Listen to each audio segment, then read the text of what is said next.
Assalamualaikum warahmatullahi wabarakatuh. Waalaikumsalam warahmatullahi wabarakatuh. Bismillahirrahmanirrahim. Alhamdulillahi rabbil alamin. Wal aqibatu lil muttaqin wala udwana illa 'alal zalimin.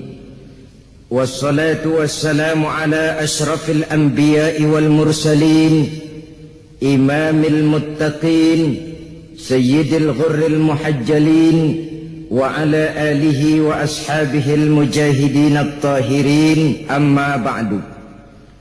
Saudara-saudara kaum muslimin rahimakumullah, setiap kita di dalam kehidupan ini mempunyai apa yang disebut kewajiban dan mempunyai apa yang dinamakan hak.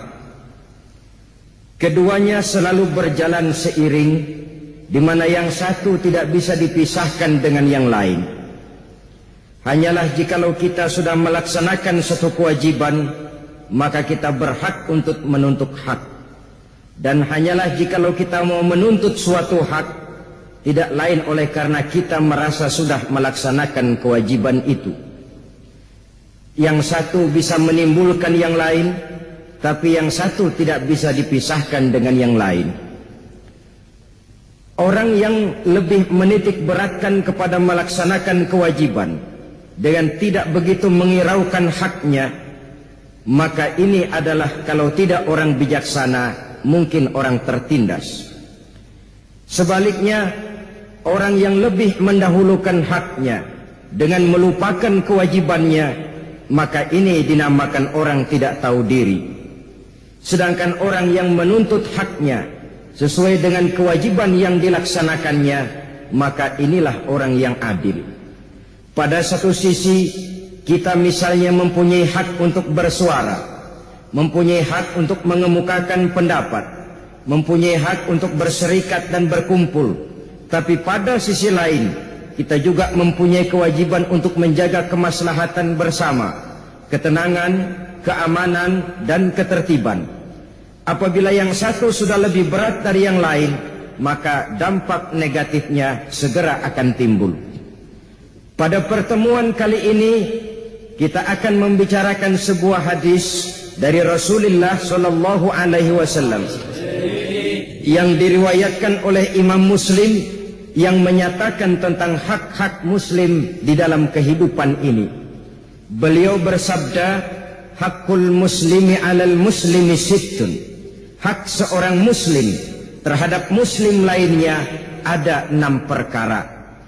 Kita tentu maklum, hak harus kita berikan, kewajiban harus kita laksanakan. Hak seorang muslim atas seorang muslim dalam kehidupan ini ada 6 perkara. Pertama, iza laqitahu fasallim alaihi. Apabila engkau bertemu dengan dia muslim, fasallim alaihi, maka kewajibanmu adalah memberikan salam kepadanya. Mengucapkan salam merupakan kewajiban dan merupakan hak bagi saudara kita muslim. Saudara-saudara kaum muslimin rahimakumullah, ternyata ucapan salam dalam kehidupan beragama bukan cuma merupakan soal etis keagamaan, bukan cuma soal adab dan akhlak apabila kita bertemu dengan seorang muslim, tapi lebih daripada itu merupakan hak yang harus kita berikan. Sehingga mengucapkan salam hukumnya adalah wajib, sedangkan menjawab salam hukumnya adalah sunnah saja. Saudara-saudara, mari kita dekati persoalannya lebih jauh. Seorang muslim apabila bertemu dengan muslim lainnya, dia wajib mengucapkan salam yang lengkapnya, Assalamualaikum warahmatullahi wabarakatuh. Terjemahannya biasanya, semoga Allah subhanahu wa ta'ala memberikan keselamatan, limpahan kasih sayang, dan keberkahan kepada Anda di dalam kehidupan ini. Keselamatan, kasih sayang, dan keberkahan adalah 3 hal yang menjadi tujuan yang selalu dicari-cari oleh setiap pribadi muslim di dalam kehidupan ini. Dari segi etika, ini merupakan tuntunan yang sangat baik. Mendoakan orang muslim yang kita temui, pertama dengan doa keselamatan. Assalamualaikum, semoga keselamatan senantiasa berada pada diri Anda. Kapan keselamatan itu? Kapan saja dan di mana saja Anda berada. Ini sudah doa yang merupakan cerminan dari sikap lapang dada, mendoakan saudara kita yang kita temui dengan doa keselamatan. Semoga keselamatan tetap atas diri Anda kapan saja dan dimanapun saja. Ini saya yakin lebih baik daripada dengan kita mengucapkan memakai tradisi-tradisi lain. Good morning misalnya adalah ucapan yang biasa diterjemahkan dengan selamat pagi. Itu baik, bukan tidak baik, baik-baik saja. Tetapi saya pikir kalau memang mau mendoakan orang, kenapa harus pelit seperti itu? Kenapa harus tanggung-tanggung seperti itu? Selamat pagi Pak, artinya kan saya doakan semoga Bapak selamat pada waktu pagi.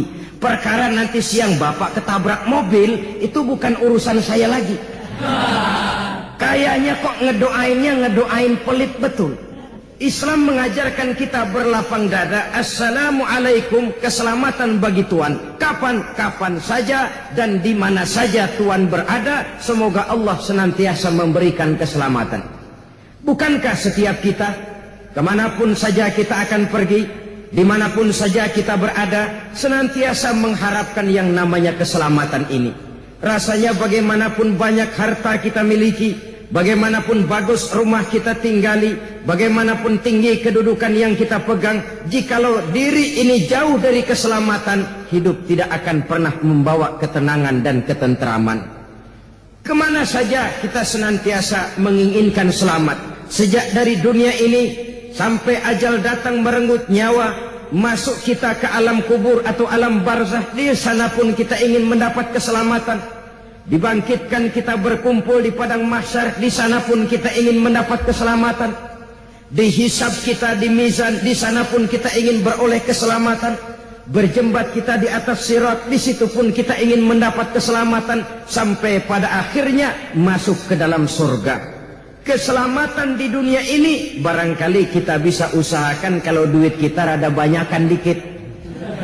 Hansip bisa kita sewa, polisi bisa kita minta bantuannya, tetangga-tetangga bisa kita minta bantuan untuk menjaga keselamatan.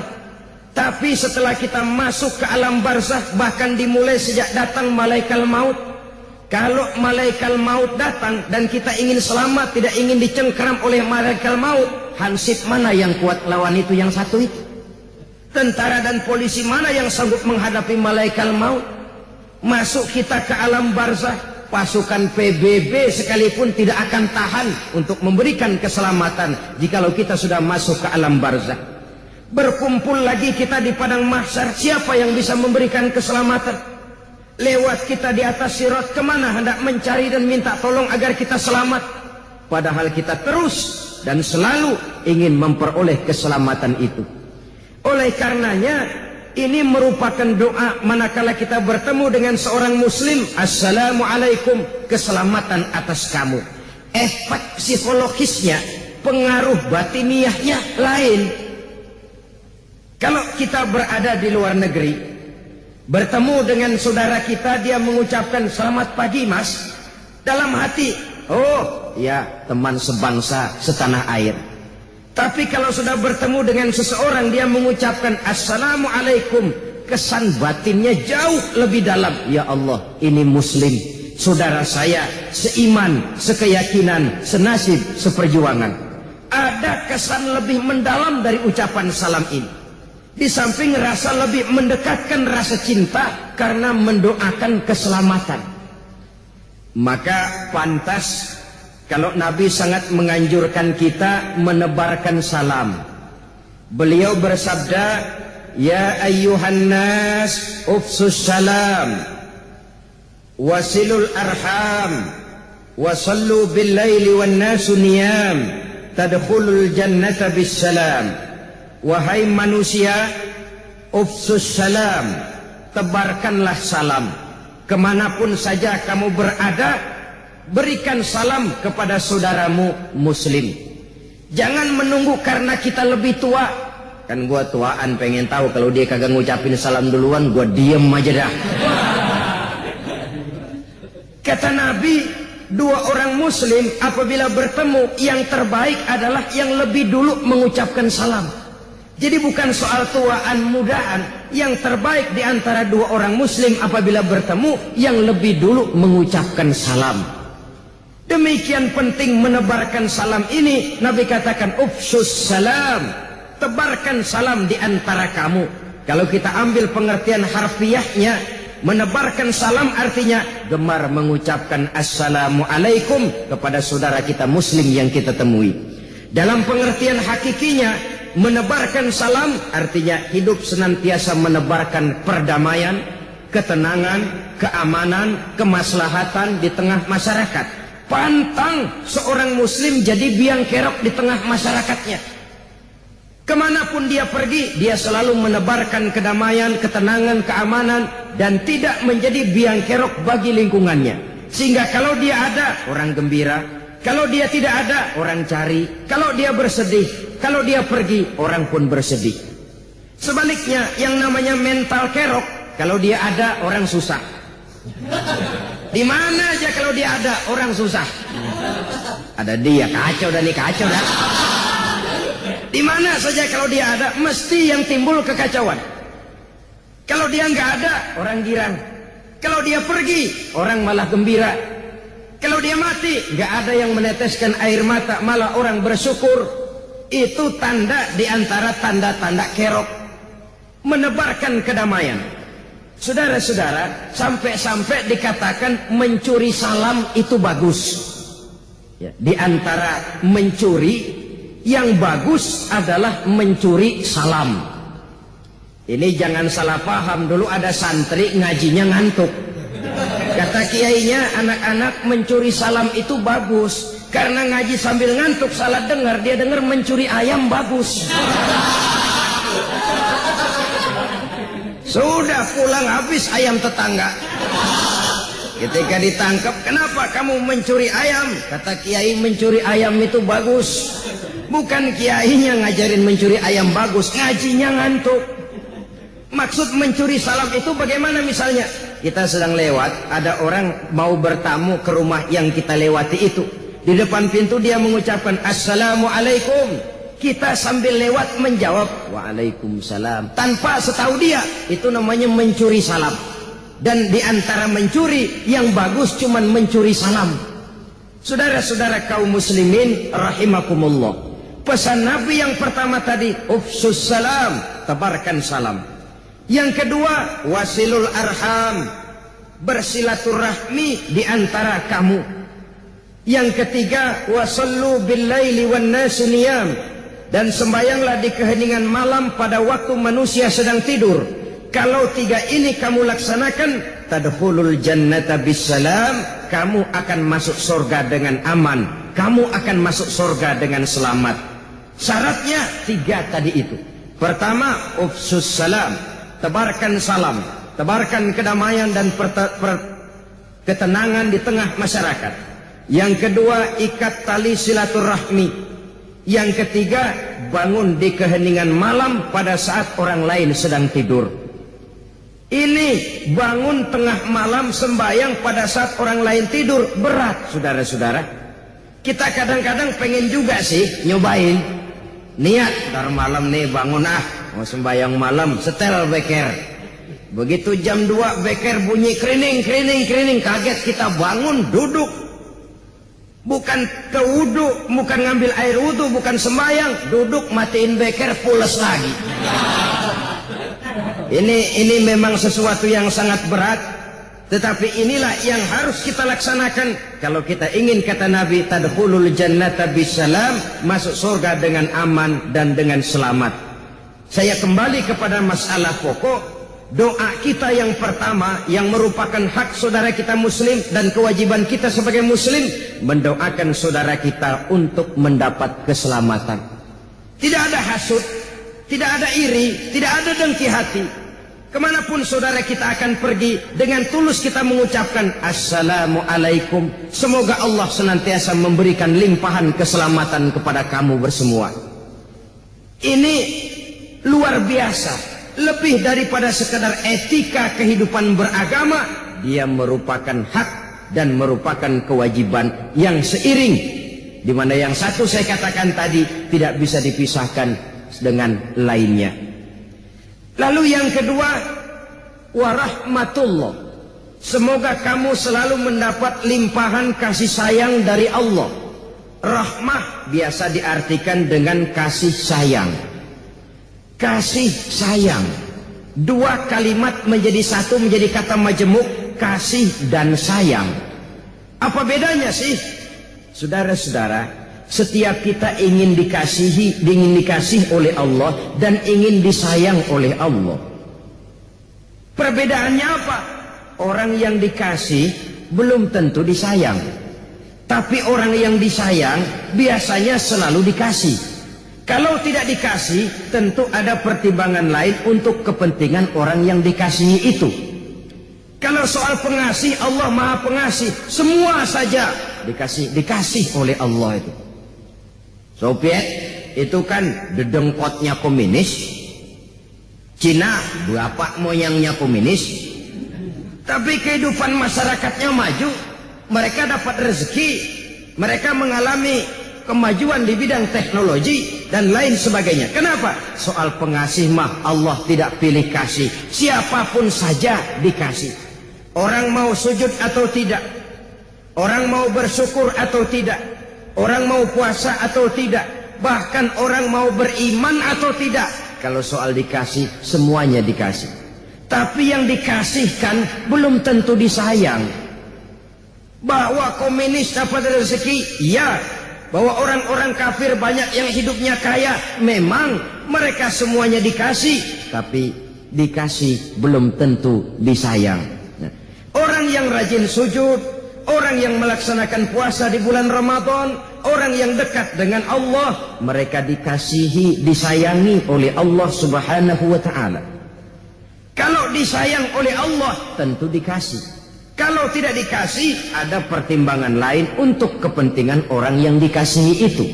Contoh, anak kita umur 5 tahun, kita sayang benar kepadanya. Satu hari dia datang, Pak, minta duit 100.000. Anak umur 5 tahun minta duit 100.000, paling kita kasih 100 perak.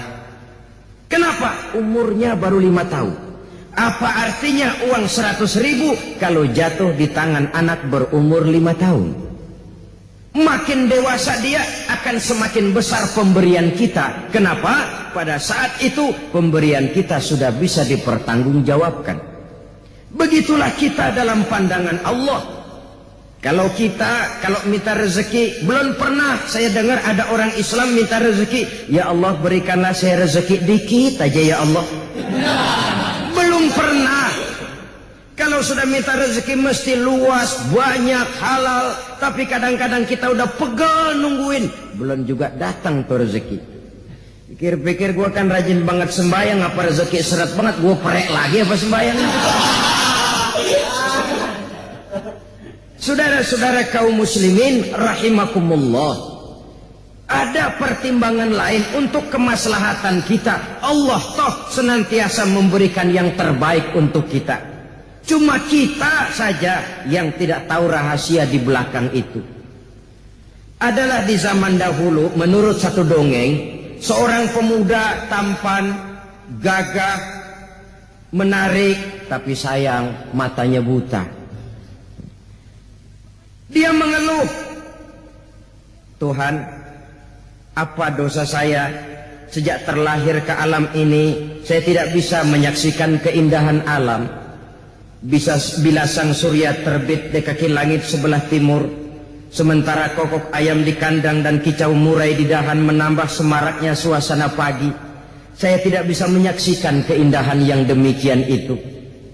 Dan bila sang surya terbenam di ufuk sebelah barat, sementara Lazuardi merah meronai kaki langit, saya pun tidak bisa menyaksikan kesyahduan itu.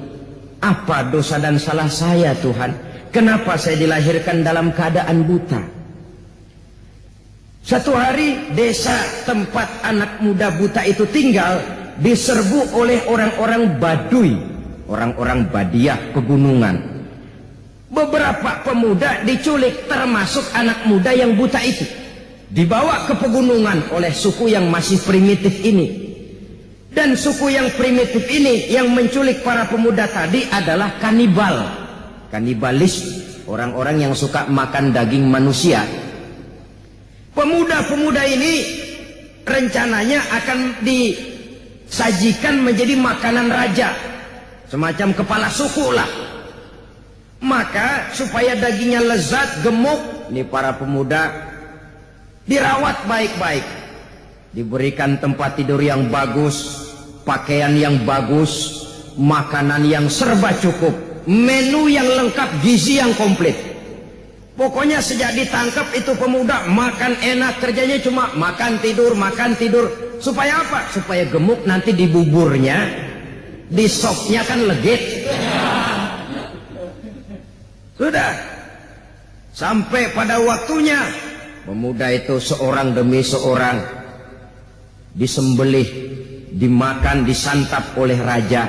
Sampai kepada giliran pemuda yang buta ini dihadapkan kepada tuan raja, kepala sukunya. Kata yang menghadap, lapor, bos, sekarang giliran dia nih yang mau kita sop. Raja ngelihat, yang begini, iya, buta. Sop orang buta mah saya nggak doyan, kata raja. Sudah, cari yang lain, lepas nih atuh nih. Bisa ketulangan saya makan yang begini. Sudah, bawa saja, lepaskan dia. Anak muda yang buta ini dilepaskan, diperintahkan kembali ke kampung halamannya. Di tengah jalan tidak henti-hentinya dia bersyukur, ya Allah, maha adil engkau, untung saya dilahirkan dalam keadaan buta. Andai kata saya tidak buta, lunak saya jadi bubur, tapi saya disop oleh tuan raja. Beberapa bulan yang lalu dia masih mengeluh, Tuhan, kenapa saya dilahirkan dalam keadaan buta, apa salah dan dosa saya? Sekarang dia sudah bisa berkata, alhamdulillah ya Allah, untung saya buta. Andai kata saya tidak buta, udah cuti hidup. Allah senantiasa memberikan yang terbaik. Hanya saja kita kadang-kadang su'uzzon namanya, buruk sangka kepada ketentuan yang diberikan Allah kepada kita. Jadi oleh karenanya setiap muslim menginginkan kasih dan sayang. Tidak hanya ingin dikasih, tapi juga ingin disayang. Tidak hanya ingin disayang, tapi juga dikasih. Andai kata tidak dikasih, kita tetap husnuzon alias baik sangka kepada Allah Subhanahu wa ta'ala. Itu doa yang kedua. Setelah keselamatan, kasih sayang. Yang ketiga, wabarakatuh, mendapat keberkahan. Keberkahan itu apa? Kalau seluruh karunia yang diberikan Allah kepada kita makin mendekatkan diri kita kepada Allah dan membawa ketenangan hidup, itu namanya rezeki bawa berkah. Sebaliknya, kalau seluruh karunia itu hanya makin menjauhkan kita dari Allah dan tidak membawa ketenangan dan ketentraman di dalam kehidupan, itu diantara tanda rezekinya kurang tapi berkah. Kurang berkah itu ibarat kambing nggak ada buntutnya, artinya kurang lengkap, kurang sempurna, dekorasinya rada kurang. Itu yang kita inginkan di dalam kehidupan. Maka ucapan salam yang lengkap itu, Assalamualaikum warahmatullahi wabarakatuh. Jawabannya harus lebih baik daripada itu. Kata Allah dalam Al-Quran, فَإِذَا حُيِّتُمْ فَحَيُّوا بِأَحْسَنَ مِنْهَا أَوْ رُدُّهَا. Apabila kamu diberikan satu salam, jawablah dengan yang lebih baik dari salam yang diucapkannya, atau setidaknya sama dengan yang diucapkannya. Kalau dia cuma mengucapkan Assalamualaikum, kita kalau ingin lebih baik, Waalaikumsalam warahmah, Waalaikumsalam warahmatullah. Lebih baik dia cuma salam, kita sampai kepada rahmatullah. Kalau dia Assalamualaikum warahmatullah, kita lebih baik Assalamualaikum warahmatullah wabarakatuh. Kalau dia Assalamualaikum warahmatullah wabarakatuh, kita ingin menjadi yang lebih baik Waalaikumsalam warahmatullahi wabarakatuh waridwanu, dan selanjutnya. Kita kan kadang-kadang pelit benar, orang benar-benar ngucapin salam Assalamualaikum warahmatullahi wabarakatuh, kita sembari ngempet alamat lam.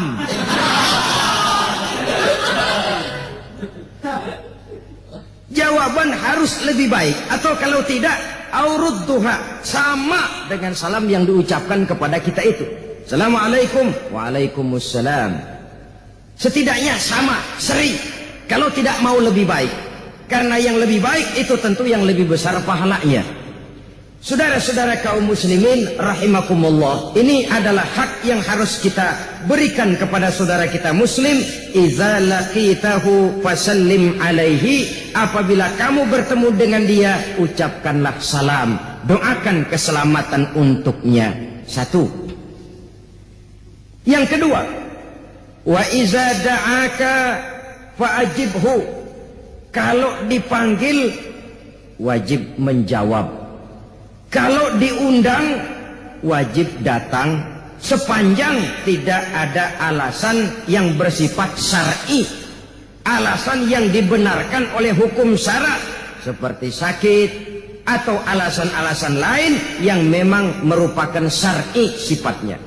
Apabila dipanggil, kamu wajib menjawab.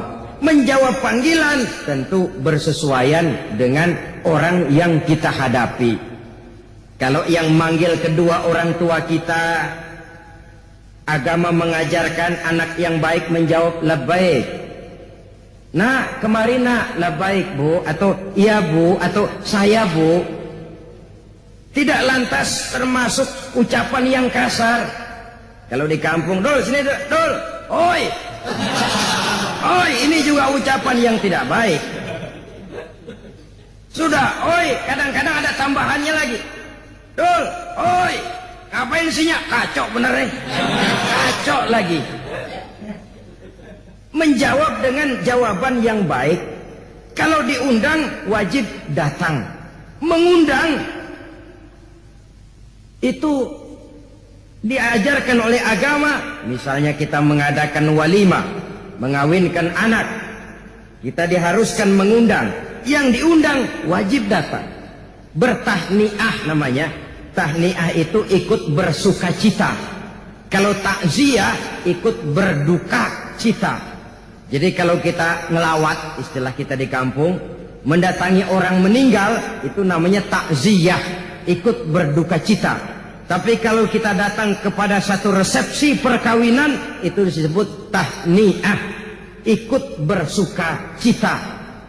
Saya ikut bertahniah, artinya ikut bersuka cita. Tapi kalau dikatakan mau kemana? Mau takziah, mau ikut berduka cita, mendatangi orang yang sedang mendapat kesulitan atau musibah.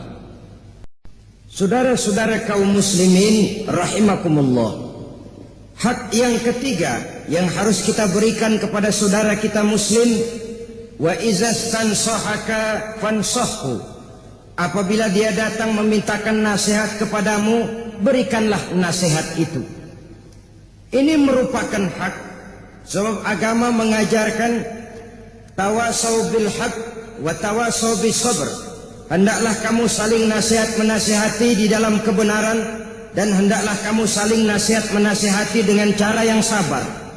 Menasihati atau memberikan nasihat kepada sesama saudara kita muslim merupakan hak yang harus kita berikan. Saudara-saudara, soal nasihat adalah merupakan mutiara yang tidak perlu kita tolak. Terimalah mutiara dari manapun datangnya. Sehingga Sayyidina Umar ibn al-Khattab radhiyallahu an selalu dan tidak pernah segan-segan meminta pendapat dan nasihat dari orang yang kelihatannya paling kere sekalipun. Beliau tidak ragu-ragu untuk bertanya. Kadang-kadang bertemu seseorang, beliau panggil, mas, coba sebentar, menurut kamu apa yang tidak baik pada diri saya?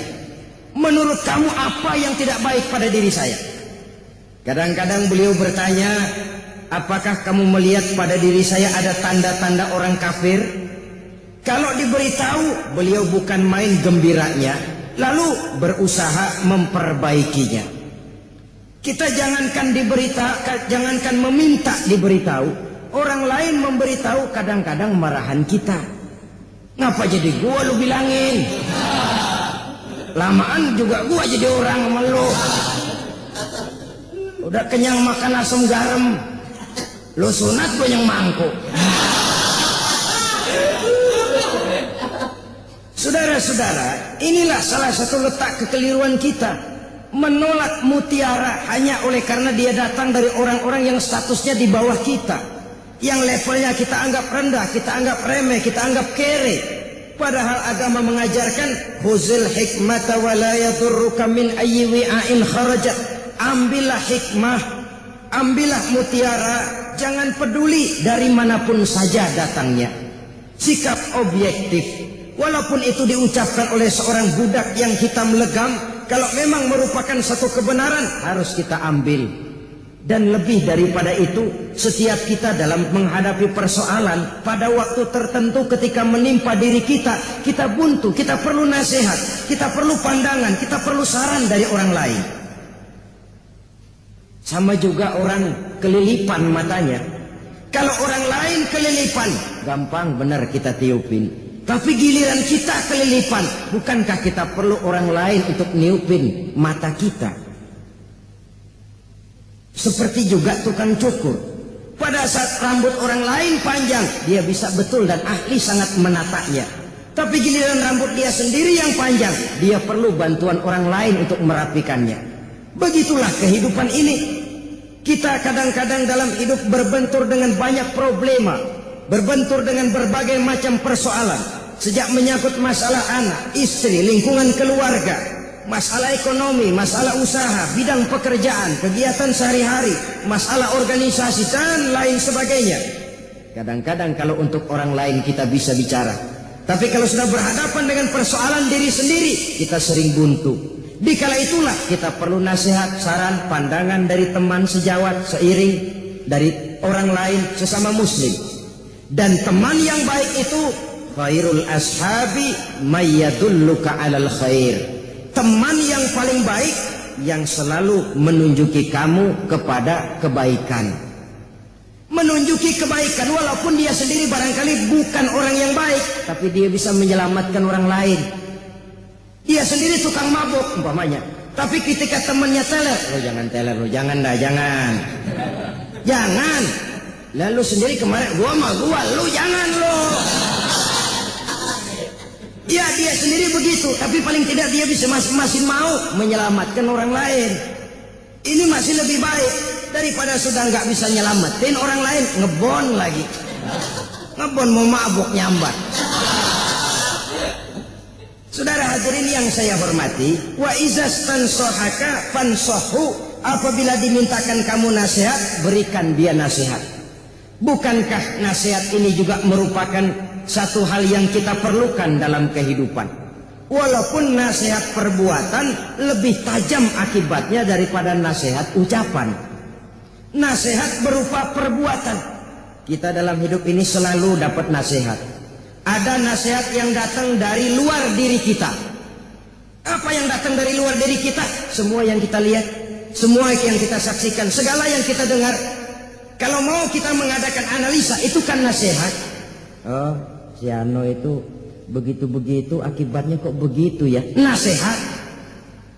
Si Fulan itu masa mudanya begitu-begitu, di hari tuanya kok begitu? Nasihat. Yang kita baca, yang kita dengar, yang kita lihat, yang kita saksikan dalam hidup ini, seluruhnya bisa menjadi nasihat. Atau nasihat yang timbul dari dalam diri kita sendiri. Kulit mulai keriput, uban mulai bertabur, gigi permisi atu-atu. Saudara-saudara kaum muslimin rahimakumullah, ini juga merupakan nasihat. Wa man nu'ammirhu nunakkisu fil khalqi afala ta'qilun. Siapa yang kami panjangkan umurnya, kami kurangkan bentuk kejadiannya, Apakah tidak mereka memikirkan problema itu? Tidakkah mereka melihat gejala itu? Dipanjangkan umur, dikurangi nikmat. Tidak ada orang makin tua makin cantik. Tidak ada orang makin tua telinganya makin tajam, matanya makin awas. Tidak, segalanya nunakishu fil khalqi. Kami kurangi dan kami kurangi. Kalau di kala remajanya orang berbisik dia dengar. Di hari-hari mendekati tuanya, bahkan di hari tuanya kita teriak di kupingnya masih mendelik. Oh. Nunakishu fil khalqi. Kami kurangi. Saudara-saudara kaum muslimin rahimakumullah, itu seluruhnya merupakan nasihat. Jangan sampai termasuk jenis tua-tua keladi, makin tua makin menjadi, tua-tua kelapa makin tua makin berminyak. Tidak juga sadar akan nasihat yang ada di dalam dirinya. Perubahan dalam dirinya tidak menyebabkan perubahan cara berpikirnya yang akan membawa kepada perubahan dalam gerak dan gaya hidupnya. Itu seluruhnya sekali lagi merupakan nasihat yang timbul dari dalam diri kita. Orang yang beriman sebagai muslim sadar dan sadar. Uban mulai bertabur, kulit mulai keriput, gigi mulai permisi, bersih sekali. Paling-paling yang kuat dimakan agar-agar mau ngolong-ngol.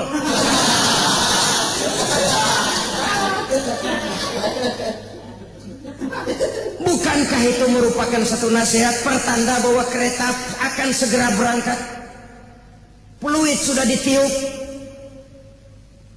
Sementara dari cerobong asap mulai mengepul, kereta sudah akan segera berangkat.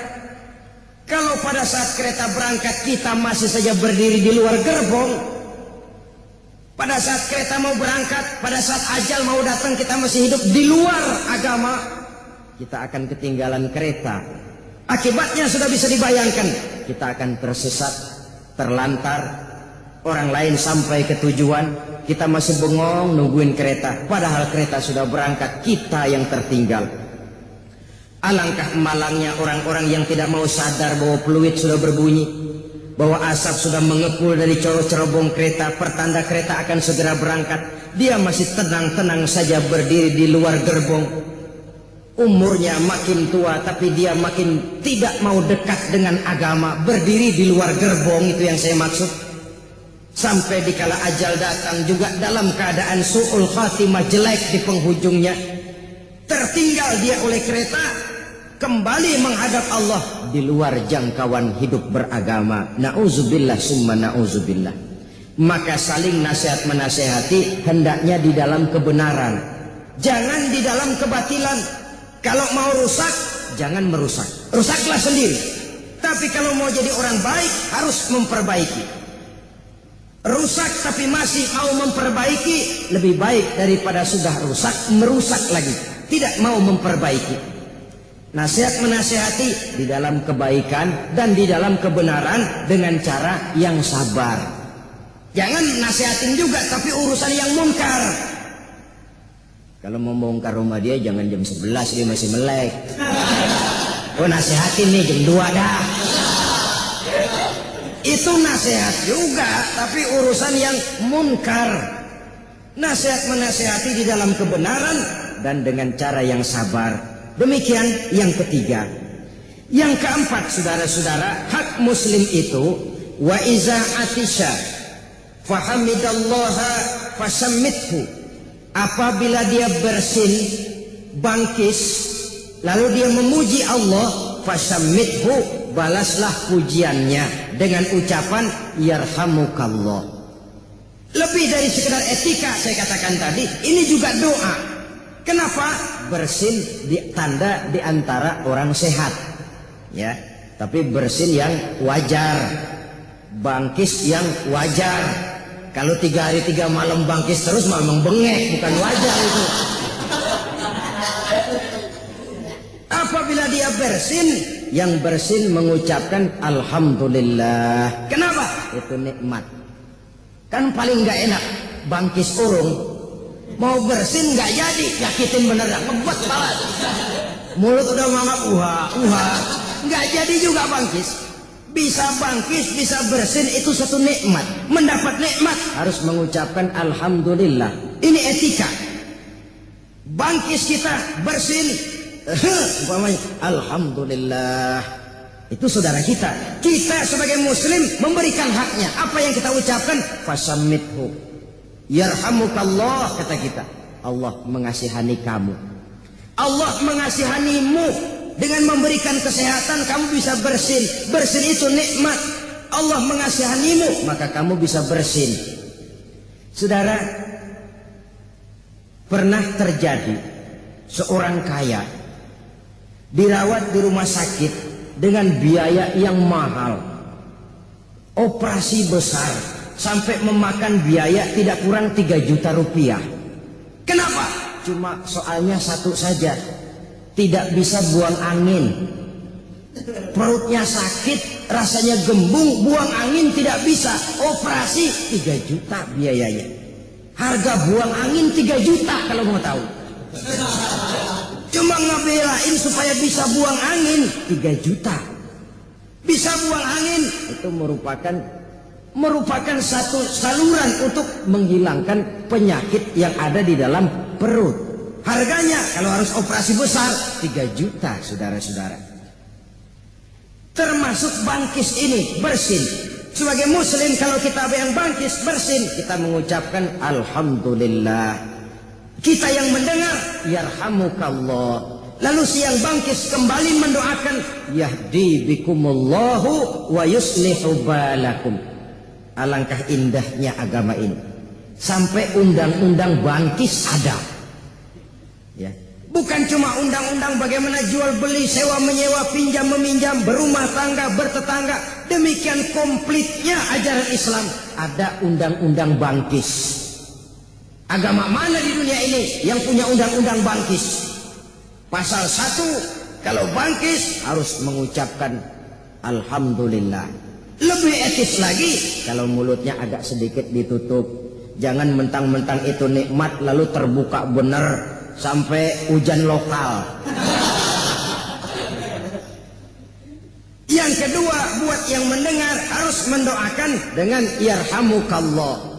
Yang ketiga, balik doa dari ucapan orang yang bangkis, yahdi bikumullah, semoga Allah senantiasa memberikan hidayah kepadamu, wa yuslihu balakum, dan selalu memperbaiki keadaanmu. Indah benar agama ini. Yang bangkis memuji Allah, yang mendengar mendoakan, yang didoakan balik lagi mendoakan. Saling doa mendoakan, doa bid-doa. Kita kadang-kadang bersin itu kan kita bawa guyon. Kalau bangkis umpamanya atau hadir dan sebagainya. Saudara, saya tidak mengatakan jelek, tapi tentu tidak diajarkan oleh agama. Yang diajarkan begitu bersin, bangkis, ucapkan alhamdulillah. Yang mendengar, yarhamukallah. Balik doakan, yahdi bikumullahu wa yuslihu balakum. Semoga Allah memberikan petunjuknya kepadamu dan memperbaiki keadaanmu. Kelihatannya remeh, masalahnya kecil. Tapi kalau yang kecil kita anggap kecil lalu tidak kita amalkan, bagaimana kita akan terdorong melaksanakan yang lebih besar lagi? Bukankah berangkat dari sini kita berarti menghidupkan tradisi agama dalam kehidupan sehari-hari? Saya selalu mengingatkan, mentradisikan agama, mengagamakan tradisi tidak baik, tapi mentradisikan agama itu yang baik. Marilah mentradisikan agama, jangan mengagamakan tradisi. Mentradisikan agama artinya menjadikan agama sebagai pakaian, sebagai kebiasaan dalam kehidupan kita sehari-hari. Sejak kita mau tidur, sampai kita bangun dari tidur, sampai kita menuju kamar mandi atau masuk ke WC, sampai kita berpakaian, sampai kita berdiri di muka cermin. Islam mengajarkan kok itu. Berdiri kita di depan kaca, ngeliatin potongan kita. Oh, begini potongan gue ya. Apa yang kita ucapkan? Allahumma kama hassanta khalqi fahassin khuluqi. Wahai Allah, sebagaimana telah engkau baguskan kejadian saya, engkau baguskan potongan saya, baguskan juga kiranya akhlak saya. Jangan cuma potongan saya yang baik ya Allah, akhlak saya juga mohon dijadikan baik. Karena bagaimanapun berantakannya potongan kita, manusia makhluk yang paling baik ketimbang makhluk-makhluk Allah lainnya. Keluar kita dari rumah, bismillahi tawakkaltu 'alallah, melangkah dimulai dengan kaki kanan, mentradisikan ajaran agama. Bertemu kita teman, assalamualaikum, mentradisikan agama. Bersin kita, alhamdulillah, mentradisikan agama. Jangan mengagamakan tradisi. Yang tradisi kita anggap sebagai agama, lalu kita pegang teguh, padahal cuma sekedar satu tradisi saja. Baiklah ya, ini yang keempat. Yang kelima, saudara, hak seorang muslim, wa iza maridho fa'udhu, apabila dia sakit, jenguk. Apabila dia sakit, tengokin. Ini hak yang sakit dan kewajiban kita yang hidup. Biasanya orang mah bagaimana kita? Kalau kita tidak mau menghormati orang, jangan harap orang akan mau menghormati kita. Kalau kita tidak bisa menghargai pendapat orang lain, jangan mimpi orang lain akan mau menghargai pendapat kita. Kalau kita tidak mau pada suatu saat dipimpin, jangan berharap pada suatu saat kita akan bisa memimpin. Biasanya orang mah bagaimana kita. Nah, anak-anak kita biasanya bagaimana kita. Sehingga pepatah bilang, ma fil aba fil abna. Bagaimana orang tua, kadang-kadang begitu anaknya. Artinya orang kampung kita bilang kacang nggak buang lanjaran. Pepatah Belanda bilang buah apel jatuhnya tidak terlalu jauh dari pohonnya. Buah apel jatuhnya tidak terlalu jauh dari pohonnya. Rasanya tidak mungkin buah apelnya di Jakarta jatuhnya tuh buah di Bogor, tidak mungkin. Suatu hal yang mustahil. Buah apel jatuhnya tidak terlalu jauh dari pohonnya. Artinya kelakuan anak-anak biasanya nggak terlalu jauh dari bagaimana orang tuanya. Bagaimana sikap orang lain kepada kita, bergantung sikap kita kepada orang lain itu. Karena itu dalam Islam bukan saja yang muda harus menghormati yang tua, tapi juga yang tua harus sayang kepada yang muda. Nah, kalau yang muda nggak mau sayang, kalau yang tua nggak mau sayang kepada yang muda, jangan heran yang muda juga nggak mau ngormatin yang tua. Kenapa? Seri. Orang makan bagaimana kita. Saya ulangi ini. Dalam Islam bukan cuma yang muda wajib menghormati yang tua, tapi yang tua pun harus menyayangi yang muda. Kalau yang tua tidak sanggup mau menyayangi yang muda, jangan berharap yang muda lalu mau menghormati yang tua. Keduanya memang berkaitan. Begitulah dalam kehidupan ini, kalau kita ada teman sakit, rajin nengokin, maka insya Allah pada suatu saat jika kita kena musibah, jika kita yang sakit, teman juga rasanya merasa kehilangan. Si fulan kemana? Sakit. Sakit apa? Ayo tengokin. Berangkat. Tapi kalau kita sendiri malas, si fulan kemana? Sakit. Udah lama? 3 minggu. Keadaannya bagaimana? Ya enggak, tapi payah sih. Biarin dah, masih lamaan dia hidup. Biarin dah. Saudara, nengokin orang sakit tentu dengan etika. Ini namanya termasuk takziah nih. Nengokin orang sakit, takziah. Ikut berduka cita. Ikut merasakan beban penderitaannya. Kalau tahniah, bersuka cita, kita kondangan ke resepsi, biasanya bawa kado, bawa hadiah. Ikhlas karena Allah, tidak karena mengharapkan dia nanti bakal, kalau kita punya hajat bakal ngasih seperti kita ngasih. Tidak. Maka kita bertakziah ini, nengokin orang sakit, yang penting kita datang saja nengokin, itu sudah merupakan sugesti. Ya Allah, dia nggak lupa kok sama gue. Ya Allah, dia ingat kok. Datangnya saja sudah merupakan obat. Terlepas dari apapun yang dia bawa, karena memang orang sakit kan nggak boleh makan bebas. Kita kadang-kadang terbalik, giliran dia seger, nggak pernah kita ngasih makanan. Mantak dia sakit, apa aja kita tawarin. Lu mau makan anggur? Apel.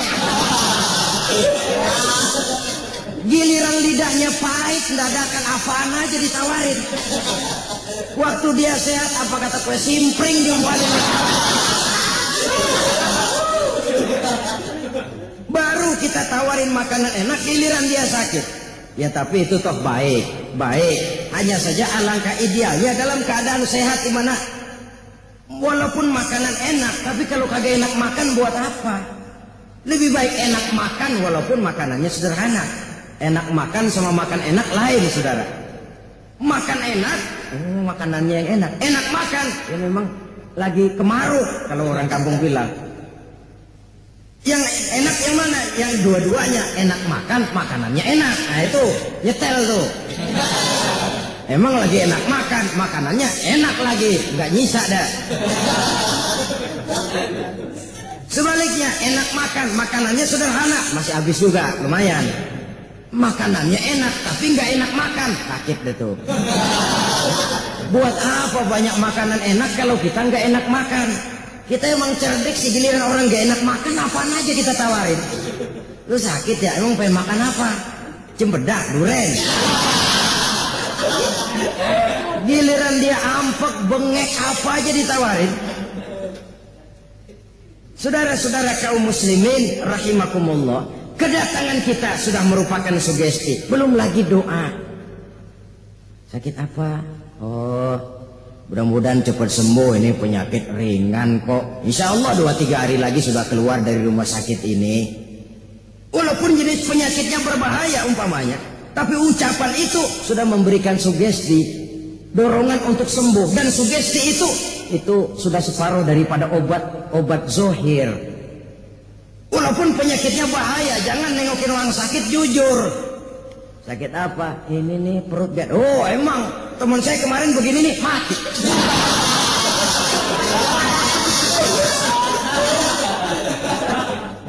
Enggak etis saudara-saudara, mendingan di rumah aja nengokin kalau gitu.